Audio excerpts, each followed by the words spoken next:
क्या शुभमन गिल प्रेशर में गलतियां कर रहे हैं? क्या शुभमन गिल की टी20 क्रिकेट में जगह अब पक्की नहीं है? क्या शुभमन गिल को आगे आने वाले समय में टी20 से ड्रॉप किया जा सकता है? ये सवाल सोशल मीडिया पर लोग उठा रहे हैं और इन सवालों के पीछे आधार भी है। आधार शुभमन गिल की टी20 परफॉर्मेंस का, शुभमन गिल के टी20 स्टैट्स का। आप शुभमन गिल को अगर वनडे में देखते हैं तो शुभमन गिल एक क्लास प्लेयर नजर आते हैं, जिन्होंने 44 मैचेस में 2271 रन बनाए हैं, जिसमें उनका एवरेज जो है वो 61 का है। स्ट्राइक रेट जो है वो 103 के आसपास है। दोहरा शतक है, शतकों के मामले में 6 शतक हैं, 13 अर्धशतक है। बहुत ही कमाल लाजवाब रिकॉर्ड उनके नाम है और वो एक महान खिलाड़ी उभरते हुए नजर आते हैं। लेकिन जैसे ही आप टी20 में या टेस्ट क्रिकेट की तरफ देखते हैं, आपको शुभमन गिल एक साधारण खिलाड़ी नजर आते हैं। टी20 में शुभमन गिल को अब तक 14 मैचेस खेलने के मौके मिले हैं, जिसमें 335 रन बनाए हैं। उसमें भी जो 126 इकलौता उनका शतक है वो अहमदाबाद की उस पाटा पिच पर आया है, जहां शुभमन के बारे में कहा जाता है कि वो रात को पट्टी आंखों में बांधकर भी वहां शतक मार सकते हैं। लेकिन यह सवाल अभी इसलिए उठ रहा है कि गलतियां कर रहे हैं क्योंकि अफगानिस्तान के सामने मैच में वो पहली चॉइस नहीं थे एज अ बैट्समैन, वो सेकेंड चॉइस थे और उन्होंने दो गलतियां ऐसी की जिसको लेकर बड़े सवाल उसी वक्त ग्राउंड में खड़े हुए। पहला सवाल था पहले ओवर में फजल हक फारूकी को लेकर।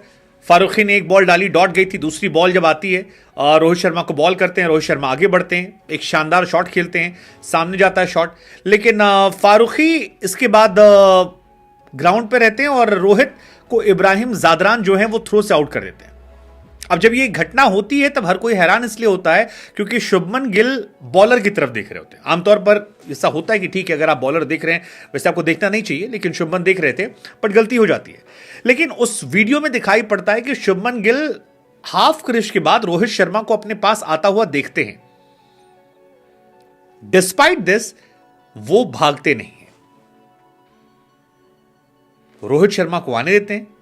रोहित आउट होते हैं, रोहित झल्लाते हैं, चिड़चिड़ाते हैं, गुस्साते हैं, काफी कुछ वहां पर मैदान पर देखने को मिलता है और ये इंसिडेंस हैरान करता है। रोहित शर्मा भी रियलाइज करते हैं, तुमने देखा कि मैं वहां आ रहा था, तुम भागे क्यों नहीं?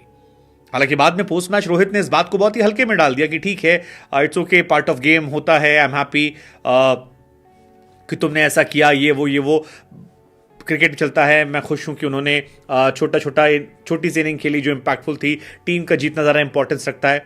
लेकिन ये इकलौती गलती नहीं थी, इसके अलावा भी मैच में घटना हुई जो हैरान करने वाली थी और वो घटना थी शुभमन गिल का विकेट गिरना। शुभमन गिल अच्छा खेला, 12 बॉल पर 23 रन बना चुके थे, बैक टू बैक 2 चौके मार चुके थे, लेकिन उसके बाद शुभमन गिल अपना विकेट जो है वो फेंक देते हैं। हाँ, शुभमन गिल आमतौर पर आपने देखा होगा कि ठहर कर खेलने के लिए जाने आते हैं, लेकिन यहां शुभमन गिल एग्रेसिव क्रिकेट खेलना चाह रहे थे और आगे बढ़कर छक्का मारने की कोशिश में मुजीबुर रहमान की गेंद पर वो आगे बढ़ते हैं, गुरबाज स्टंपिंग करते हैं और शुभमन गिल का विकेट जो है वो गिर जाता है। अब जितने भी लोगों ने देखा उनके जहन में ये सवाल था कि ये शुभमन गिल नहीं है।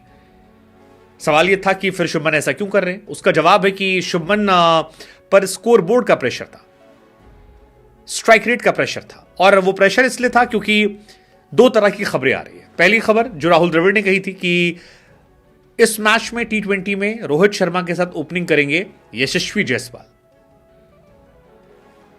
यशस्वी जायसवाल जो कि सेकेंड चॉइस ऑफ ओपनर थे, वर्ल्ड कप में लिया नहीं गया था, शुभमन को लिया गया था, वो फर्स्ट चॉइस ओपनर इसलिए बन रहे हैं क्योंकि शुभमन गिल जो हैं वो तेज नहीं खेल पाते और 14 टी20 में केवल 334 रन, उसमें से भी 125 रन जो है वो एक इनिंग के हैं अहमदाबाद में। अगर आप वो हटा दें तो बिल्कुल उनके पास खाते में रन ही नहीं है, मतलब 15-16 का उनका एवरेज है और किसी भी इंटरनेशनल प्लेयर के लिए ये एवरेज एक बहुत बहुत बहुत छोटा एवरेज होता है।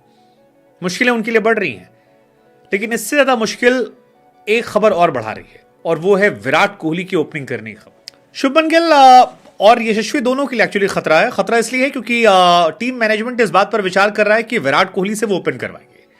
विराट कोहली वो प्लेयर हैं जिनकी कंसिस्टेंसी को लेकर किसी के जहन में कोई भी सवाल दूर दराज तक नहीं आना चाहिए, और विराट बहुत बड़े प्लेयर, ये सब हम जानते हैं। विराट के स्टैट्स आप देखोगे तो 115 मैच, 107 इनिंग, 4000 से ऊपर रन, 52 का एवरेज, स्ट्राइक रेट 140 के आसपास का, एक शतक, 37 अर्धशतक, दुनिया में कोई उनके इर्द गिर्द नहीं है।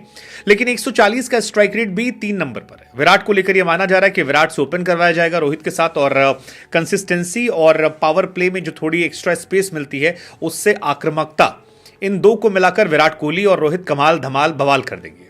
3 नंबर पर कंपटीशन जो है शुभमन के लिए अपने आप कम हो जाएगा, क्योंकि शुभमन का स्ट्राइक रेट वैसे भी बहुत कम है विराट के मुकाबले, और विराट अगर खेल रहे हैं तो उनकी प्रायोरिटी ऑटोमेटिक कम हो जाती है T20 में। सो वहां पर अगर आप रिंकू सिंह को खिलाते हैं तो सूर्य कुमार यादव 3 नंबर पर आ जाएंगे आगे वर्ल्ड कप में। अगर आप रिंकू को नहीं खिलाते हैं तो 3 पर शायद आप जायसवाल को ट्राई कर सकते हैं, 3 नंबर पर। 4 पर आपके पास आ जाएंगे सूर्य कुमार यादव। तो ऐसे में शुभमन गिल पर प्रेशर बहुत ज्यादा है, स्पेशली अगर विराट ओपनिंग करने आने वाले हैं, और विराट से पहले भी कैप्टन कोच कह रहे हैं कि हम ओपनिंग जो है वो जायसवाल से कराएंगे। सो कुल मिलाकर क्या यही वो प्रेशर है जिसकी वजह से उन्होंने रोहित शर्मा को रन आउट कराया, जिसके लिए इंटरनेट पर बैशिंग हो रही है, या जो वो आगे बढ़कर खेल रहे थे, क्या प्रेशर में